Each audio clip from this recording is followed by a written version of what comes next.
Hello, everyone. My name is Reginald Johnson, host of All in the Game. Welcome to the show. Tonight, I am on the campus of Livingstone College, 701 West Monroe Street, beneath the maples and thy oaks. Oh, Livingstone, my Livingstone. And we are interviewing three running back legends. We have Coach Joseph White, Rob Clodfelder, and Wilmot Perry. Welcome to the show, guys. Thank you. Thank you, sir. Before we get started, any HBCU, what we'll do is we'll pay homage to our ancestors, and what we'll do is play the national anthem. Once we do that, we'll get started with the introductions.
Let's play football.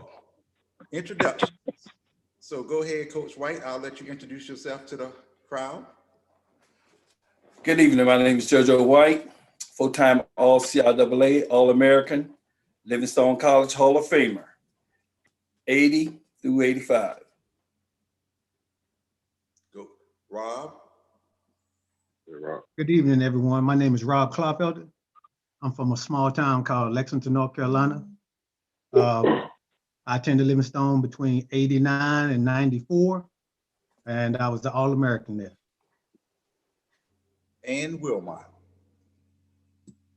All right, my name is Wilmot Perry, also from a small town, Franklinton, North Carolina. Attended Livingstone from 94 to 98. Thanks, everybody. We have three legends at Livingstone. So let's go ahead and get started, everybody. So the first question I'll ask number 24. How did you get started playing football? Well, every Sunday on Jarvis Road, a small town, Southport, on the water, every Sunday we go out and play football on the road. And we'll just come in to play against each other. And some of the high school guys was teaching us as we play on the road, we had to be tough. We tackle on the dirt and tag on the road. That's how I first started playing. That reminds me of me in South Carolina. Tackle on the dirt and tag on the road. What about you, Rob? Lexington, how'd you get started? Man, I got started. One of my best friends, he was my next door neighbor. His name was Frankie Calhoun.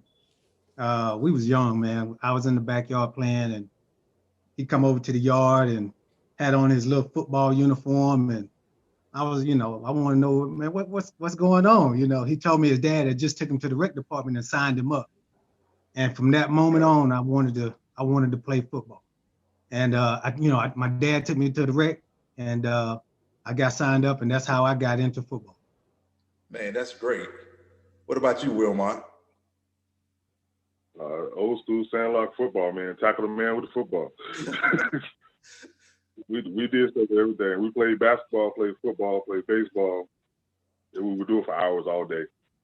You ain't go inside until it was dark. So whatever y'all felt like doing, that's what you did. Oh yeah. But So yeah, you had the street light like that. rule? Yeah.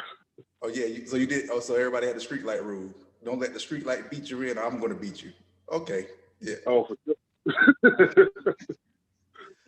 Definitely. All right.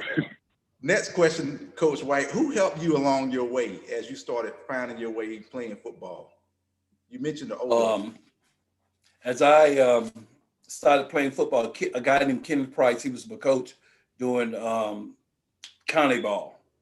We call him Knob Head. He was a go-getter. He helped me along my way with football, along with also my brothers.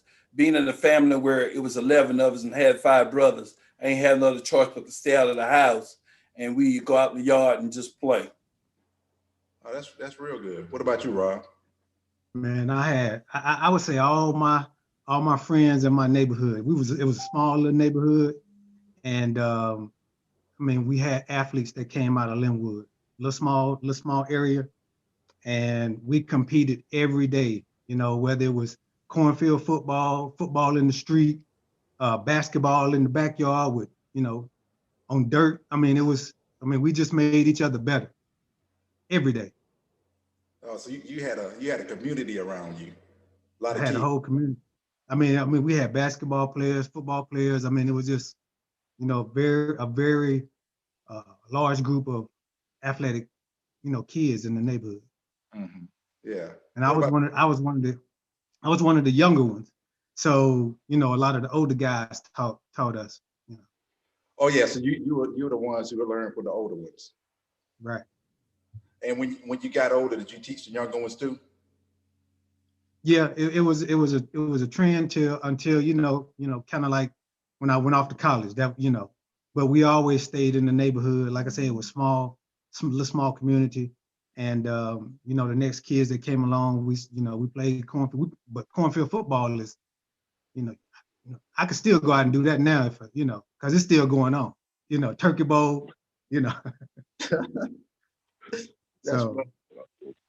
What about you, Wilmot? Who helped you along your way? Man, my uncle's, my mom's youngest brother was pretty good at football. He was supposed to go to North Carolina Central, but he died his graduation night.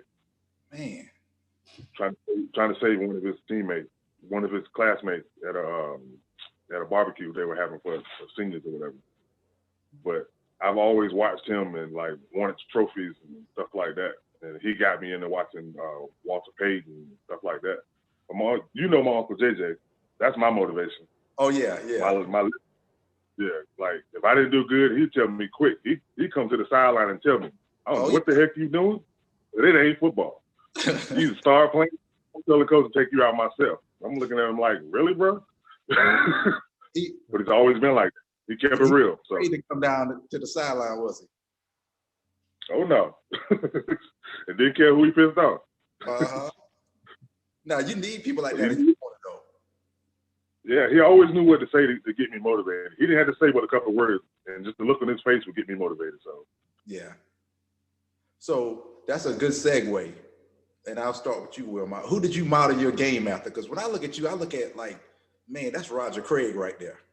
But because he lift his knees up high. If you try to tackle him low, he's gonna kick you in the knee, kick you with his knees. But who did you model your game after? I always wanted to. Walter Payton was the one I always wanted to be. Roger Craig, yes, because I love his style of running the ball. But I'm gonna tell you who it really was. The older I got, was Eric Dickerson. Oh yeah. For me, it was Eric Dickerson. You know what I mean? So, but I just always wanted to just run as hard as I could, do what I could do. Mm-hmm. Because if I won't motivated, I won't run it hard. So I know it. That's right. I play. You'll play good, but you won't play as good as you can. But if you got that motivation, you're gonna give everything you got every play. Yeah, you're right. So I was guilty sometimes of not actually taking everything too serious sometimes. Mm-hmm. Yeah. What Rob? What about you? Who'd you model your game at? I would have to say Barry Sanders. Yeah. He wasn't a tall guy, but he was a big guy. But he was quick. I mean, he could, you would think everybody got him and he would come out some kind of way, and he was gone. So, I kind of, was inspired by the way he ran the football a lot. Mm-hmm. Yeah, I can see that. And what about you, Coach White? I would say O.J. Simpson, but my best was probably Walt Payton.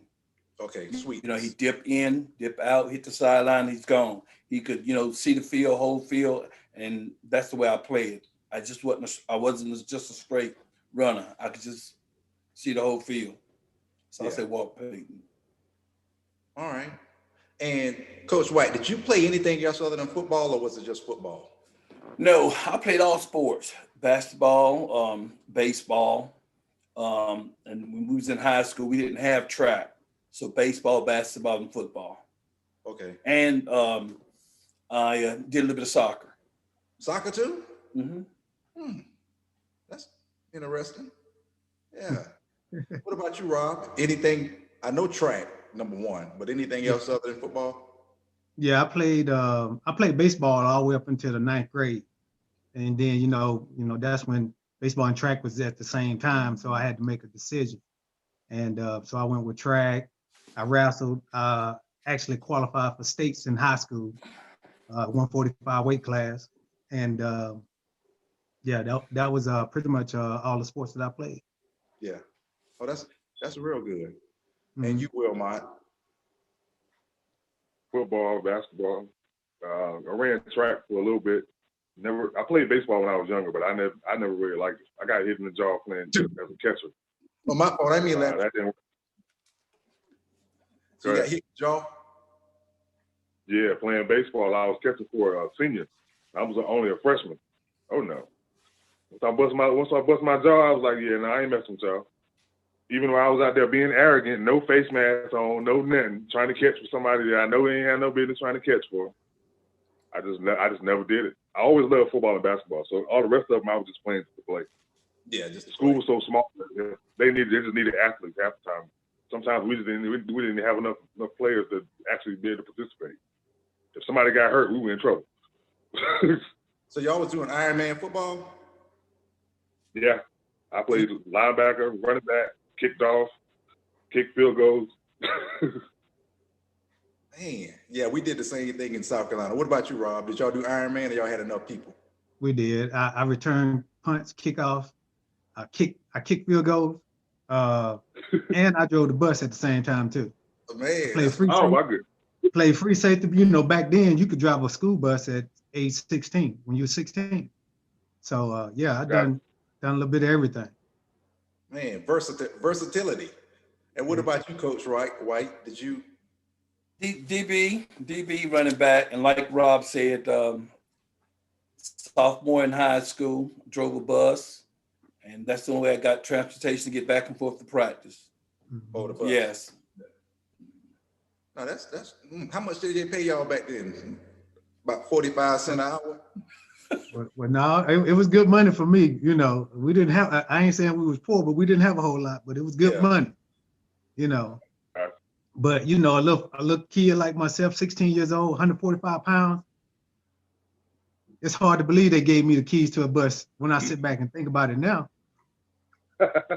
I mean, it's crazy. But hey, I mean, and then they were stick shift buses. I mean, you know, you didn't have automatics back then. So you really have to know how to drive. You had to know how to drive. And see, with me coming from a family of 11, I ain't had another choice, you know, but if I wanted something, I had to go out and work. Yeah. And make money to get it. Mm-hmm. Oh, that's real good. So the next question is, what was it like? You kind of alluded to it, everybody did, but let's go deeper into growing up in your hometown. What was it like in Wilmington, Coach White? How was that? Well, in Southport, it's a seafood place right on the water. So the hurricanes, and my dad, we had our own shrimp company. On weekends, I was on the boat shrimping. And my dad, by dropping out of not dropping out in elementary grade, 3rd grade, becoming a captain on the shrimp boat, one thing we could do is support him to support the family by going out shrimping with him on the weekends. So it was school, weekends, had to work. But in the hometown, back in the 70s, it was kind of rough. Mm-hmm. You know, it's kind of rough. Yeah. What about you, Rob? Yeah, I'm from like I said, a little small town called Lexington, man, and Lexington was a furniture factory.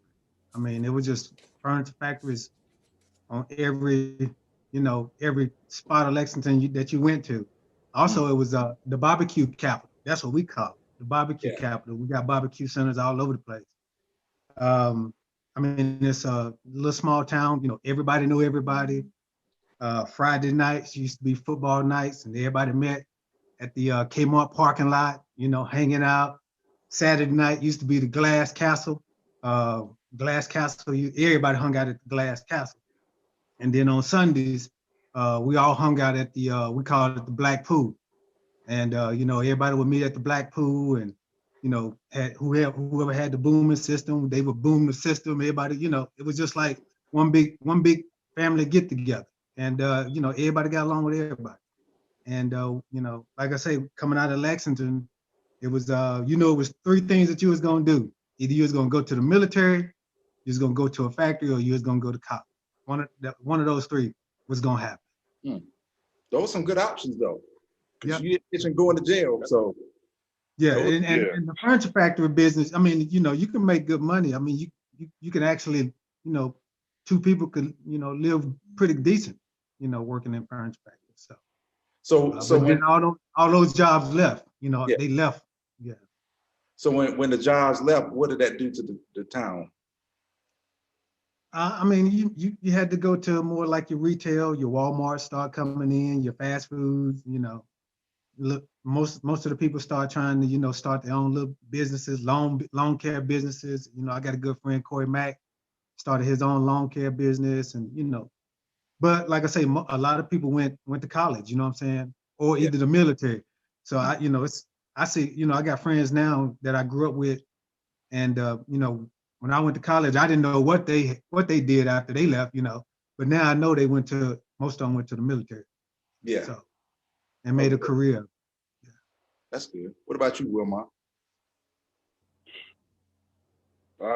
Franklin County, man, it's small. It was basically the only big place that people had to work around my place was cotton mill, and that only lasted till I want to say the later, a little bit part of the 90s, or the 80s, like probably like 85, 86. So by the time I was getting old enough to be able to actually get a job, they were closed. And the only places to go work, you had to drive pretty much had to drive all the way to Raleigh to get a real job. You know what I mean? You can get a job, but you know what I mean. Yeah. Steady jobs. People always looking for. And it was just a small town, man. And you always heard you're gonna be in jail or dead by the time you're 21 or this and that. And I'm like, I ain't gonna be here, so y'all can say whatever y'all want to. I was determined I was not gonna stay in Franklin County, and I'm still determined that way right now. Yeah. My mom said, "What's happened to me? What you gonna do with this property?" I guess that'd be the only time I move home, because I have to move home. Yeah. I just don't want to live there. Everybody's in everybody's business. You know how small towns are. Yeah. Running their mouth about stuff they have no clue about, starting rumors, and everybody believing it because my cousin said it, so I know it's true. Your cousin don't know what the heck they're talking about. Little mess like that, but yeah, man. Small town living. So man, that's a good into our first quarter. We're gonna do a second quarter after the transition, and then we'll talk about high school. So into the first quarter. All right.